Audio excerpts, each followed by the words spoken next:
Dieu règne partout. Il est souverain sur le trône, dans le ciel. Mais dans la dispensation actuelle, le Dieu de ce siècle, Satan, règne par les ténèbres. Les ténèbres obscurcissent la sphère où travaille l'enfant de Dieu, où vous travaillez, chers frères et sœurs en Christ. Vous les voyez, vous les sentez, vous arrivez à discerner, à percevoir que les ténèbres vous environnent. Si vous avez compris comment il faut combattre contre ces dominateurs des ténèbres, comment les vaincre, alors vous pourriez avoir la victoire, la maintenir et vous tenir debout en esprit, fort dans le Seigneur et dans sa force toute puissante contre l'ennemi. Il ne vous arrivera rien. Contre la puissance spirituelle de méchanceté qui est dans les lieux célestes, il y a par exemple la puissance de la boisson, c'est l'esprit qui pousse un homme à boire. Il y a la puissance du bavardage, c'est l'esprit qui pousse quelqu'un à bavarder, babiller. Oh, vous n'avez pas compris ce qu'étaient ces puissances de méchanceté, qui sont des esprits et qui vous attaquaient et vous poussez à faire des choses que dans votre cœur vous ne désiriez pas faire.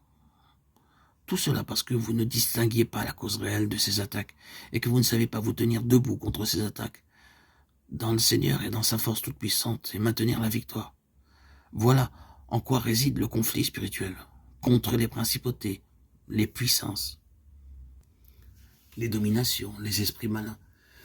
À quoi cela sert-il de discuter avec les hommes? Il faut agir contre l'esprit de méchanceté. C'est pourquoi, continue l'apôtre, prenez l'armure complète de Dieu. Ici, nous voyons l'action de la volonté. Le Seigneur ne peut pas vouloir à notre place, il fera tout pour vous. Mais il faut que vous exerciez votre droit de choisir. Il vous donnera la puissance, mais il veut que vous choisissiez, afin que vous puissiez résister. Ici, il y a une attaque de l'ennemi que l'apôtre décrit comme un mauvais jour, afin que vous puissiez résister au mauvais jour, dit-il. Il y a des jours qui sont mauvais.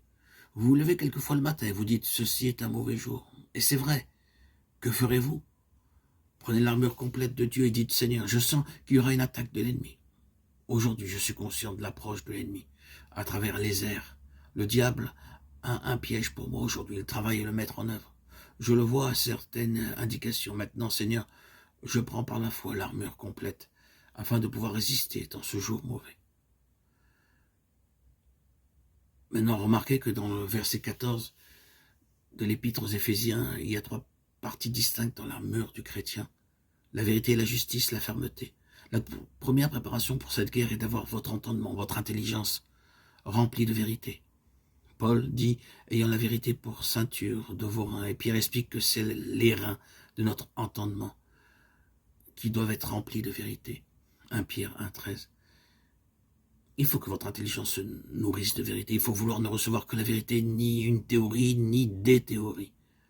Elles sombreraient toutes dans cette guerre. Il faut avoir l'intelligence remplie de vérité.